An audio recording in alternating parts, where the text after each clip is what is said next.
the two words that came clearest, if I had to distill all of what I've been doing, it's helping businesses find their authenticity and staying present. And the authenticity is a version of that, staying true to the mission and vision.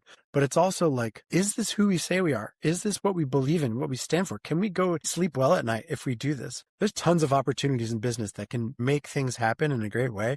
But it's like, we can, but should we? So much of technology and science, right, is like, we can, but should we? Right. And how's this going to work? Is it going to be a good fit for us? Is this what we really need? Let's try things. I'm all for testing and measuring and trying things. Yes. But, so the thing that helps with that is the presence is like, are we listening to our customers? Are we listening to our competition? Are there new things we can offer? What do they actually know about us? So one of the things I end up doing most for clients, which I love, is sentiment analysis, where I find out what percentage of the conversation about you is positive, neutral, and negative, and what are the topics in each of those categories. You're listening to Brainwork Framework, a business and marketing podcast, brought to you by focus-biz.com. To another episode. With us today is the founder of AEM Strategies, Aaron Mandelbaum. He works with leaders and organizations to close that gap between who they say they are and how they actually operate through facilitation and challenging grounded in real-world outcomes. Aaron, so excited to have you on. How are you doing today? I'm great. It's so good to be here. What Absolutely. Yeah, we had such a great pre-recording chat already. I should have hit record, but for us, we like to get to know our entrepreneurs a little bit. Our first question is, tell us about your journey. What were you doing before that kind of led you into the path you're on today? Sure. I feel like so much of where I am now, I was just thrown into. I didn't know where I was going to be born and any of that stuff. And I was born into an entrepreneurial household, into it's really like a third generation family business of retail clothing. And I had entrepreneurship around me all the time. And I just thought this is how people operate and this is how life is. And there was a spirit of like, do it, make it, go ahead and follow your passion. That was a thing I heard a lot. And like a good teenager, I was like, no, I'm not going to do this business. Blah. I want to study this and that and the other thing. I got so upset when I heard you had to only pick one major in school. Oh my God. I was like, I want to study everything. What are you talking about? I was doing a philosophy major, which I loved. And then I graduated with a philosophy degree and, batting away job offers. I was sitting at home thinking, what am I going to do? And a lot of the other side of my family's business was real estate. They had these stores, and whenever they could buy the real estate for the store, they would buy it as a separate company. And eventually later they sold the retail business and kept the real estate portfolio. I was like, okay, I'll get into real estate and I'll think about that. I got my license to do real estate. That lasted for like a week. I ended up working for the place I was a broker for, and helping them with some of their systems. And I was the one who knew how to use Photoshop and Excel. I was like this godsend. And I was like, well, what if we did this? And what if we did that? And I was just doing all this systems optimization internally, created new flows and charts and dashboards and all this stuff, streamlined everybody's life. And because I started that job as a commission-based salesperson, and then I came in under the corporate umbrella as replacing an administrative assistant, but now I'm like pitching and doing all this stuff and working with all the executives. Their corporate structure was such that they could only give you a small percentage raise based on where you came in on. I was doing a $120,000 project management job for something like less than a third of that. Wow. So I applied to business school, and my thought was I wanted to work with and consult nonprofits and charities and help them be as efficient as possible, because I noticed there was people who had their mission, but they didn't have the business training. And how do we help connect those dots? So I got into business school and avoided marketing like the plague. I had no interest in marketing. Marketing to me was like, try to convince someone to buy something they don't want or they don't need. And it was slimy and sleazy and sketchy. So I just focused on business strategy, and I got out of my MBA. And so I started working in marketing. Exactly how it goes, right? Why I got into marketing at that time, though, was this was just after Facebook became available for non-university students. And what was happening was this conversation about digital marketing and what can be done. And what I realized was available was there's people out there saying, I actually want this thing, and companies saying, we have that thing. How do we connect them with each other? This seemed a little more interesting and a little less shady and a little less slimy. So I worked in for an agency for a while. Lots of really cool clients. This was like the Wild West days. This was like 10-cent Facebook ads that were like guaranteed, and we could buy them by like the 100,000 whenever we wanted. This was like installing widgets on people's profile pages and stuff, buying ads in other people's widgets, making Facebook apps, talking to people about them being influencers, and they had no idea what that meant. We did all this influencer outreach and this digital PR to people, and they're like, "What do you mean I'm an influencer?" We're like, "How are you not getting paid for your blog?" And then helping them, so it was the Wild West. We just made things happen. We made dashboards. We made different things. And what happened then was like all these people were saying, these executives were saying they wanted certain things that didn't make a difference for their business. We need 1 million Facebook fans. I'm like, you make parts for a machine that makes parts for a machine that makes lawnmowers. I'm not following you on Facebook. Why do you want this thing? We were told this is what we have to do. Yeah.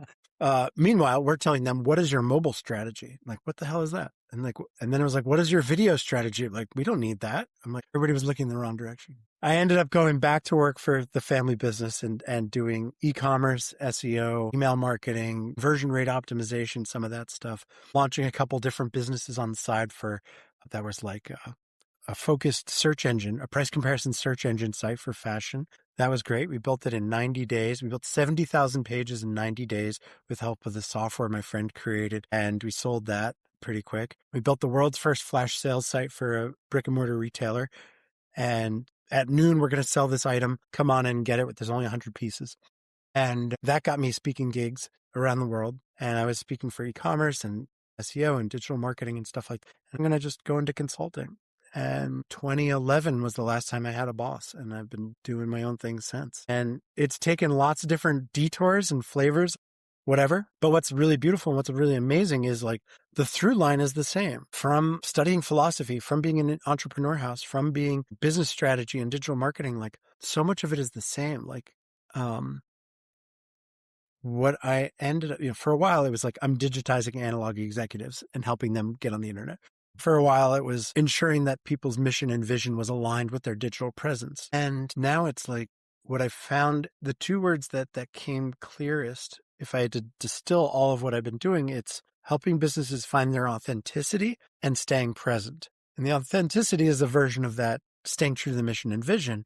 But it's also like, is this who we say we are? Is this what we believe in, what we stand for? Can we sleep well at night if we do this? There's tons of opportunities in business that can make things happen in a great way, but technology and science, right, is like, we can, but should we? Right. And how is this going to work? Is it going to be a good fit for us? Is this what we really need? Let's try things. I'm all for testing and measuring and trying things. Yes. But the thing that helps with that is the presence, is like, are we listening to our customers? Are we listening to our competition?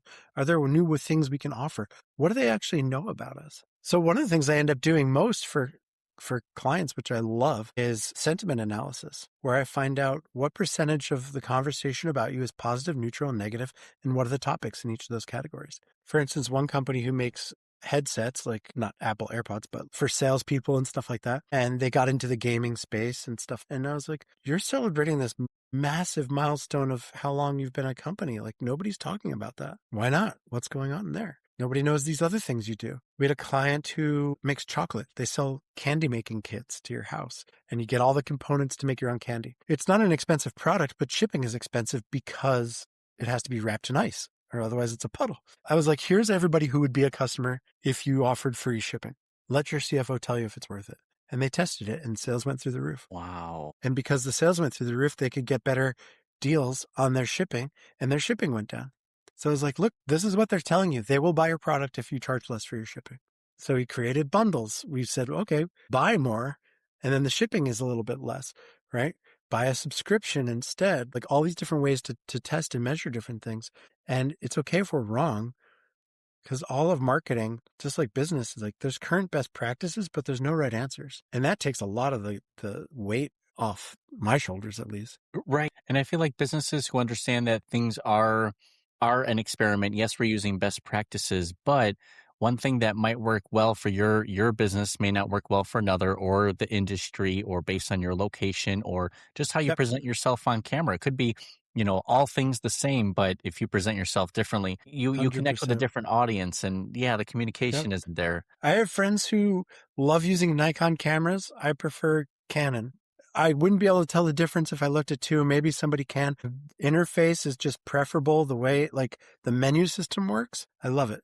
I won't buy a Sony TV for the same reason. The menu system is awful. And that's enough to have me buy a different model TV. And I know what that is. And I know what I'm looking for. And I'm a good enough consumer and business person where I'll leave a good review. Like, this is what I love about your product. Yes, for the businesses that the smart businesses are going to Yeah. read that comment and they're going to learn from that comment, because getting the customer feedback is so valuable for any business. Lets you know what you're doing right, what are you doing wrong. And like you 100%. mentioned with competitor analysis, oh my goodness, that is a gold mine just waiting to be uncovered. You're it's so good. basically tapping into what things don't people like about this product, or just, this industry altogether, and you can go solve those problems. Oh yeah. This is my $1,000 tip. So to talk about sentiment analysis, there's two versions. There's one that I was talking about, which is we don't use software or AI because we want to understand nuance, sarcasm, irony, like all these different things. Because we did a lot for movies, and people are like, I'm so glad I went to that movie. The second sentence was like, the theater was terrible. They had a bad experience in the theater, and then one line about how the movie was good. So it was a positive sentiment piece of information, but AI may not have picked it up. The other side of sentiment analysis is these large brands, not even companies, brands, have rooms manned by people 24/7 with 6 or 7 screens that are dashboards that are like, whenever somebody sends a tweet that says like, Pepsi's the devil, they'll jump on that right away and be like, oh, send us a DM and tell us how we can make your experience better. That's like crisis alert, watch out, Right, and right. like triaging in the moment stuff.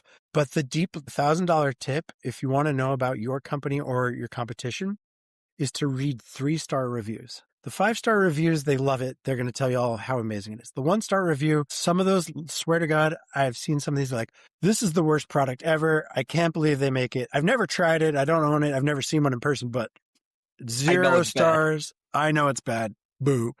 Right? There's a lot of that. 3-star reviews are people who have like thought about something. They like it. They have worthwhile feedback, and they're taking the time to say it. So if it's your own product, there's some gems in there, I guarantee, that will tell you what to improve. If you're looking at your competition, those 3-star reviews are your marketing messages. So like, it was great, but it was too heavy. If you find 4 or 5 people saying like it's too heavy, your new Facebook post or Instagram post or LinkedIn post or your new billboard is finally a lightweight. It was right there.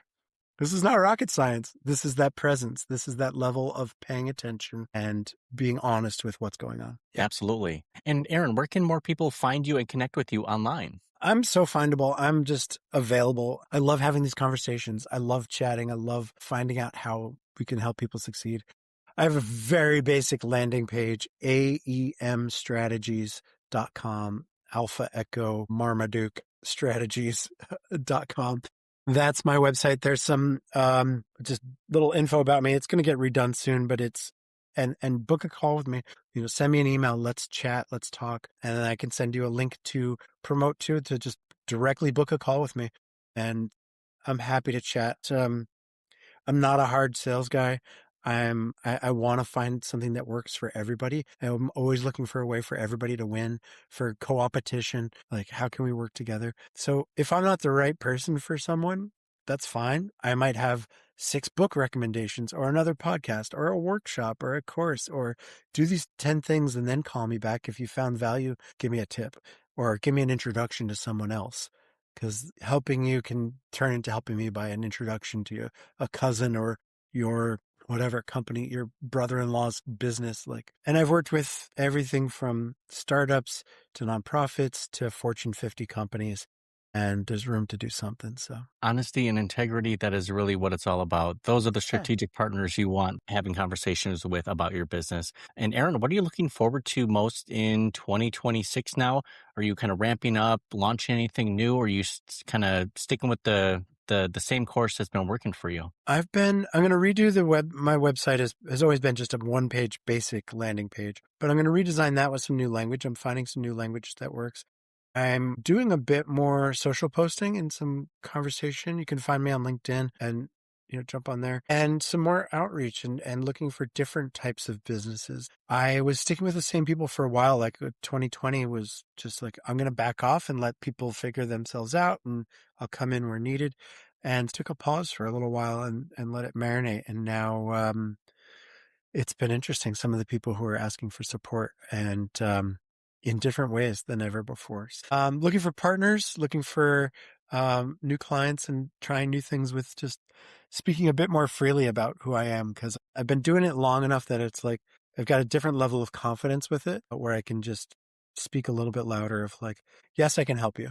Like, just sign here because we'll make something happen. Right, absolutely. People can't find out about us if they don't know, and we're not having those conversations in public and kind of showcasing, hey, here's who I am and what I do and how I can help you. Yeah, exactly. That is beautiful. Aaron, thank you again for coming on the show. I wish we had a little more time. However, we're probably going to have another season where we can welcome you back for another episode.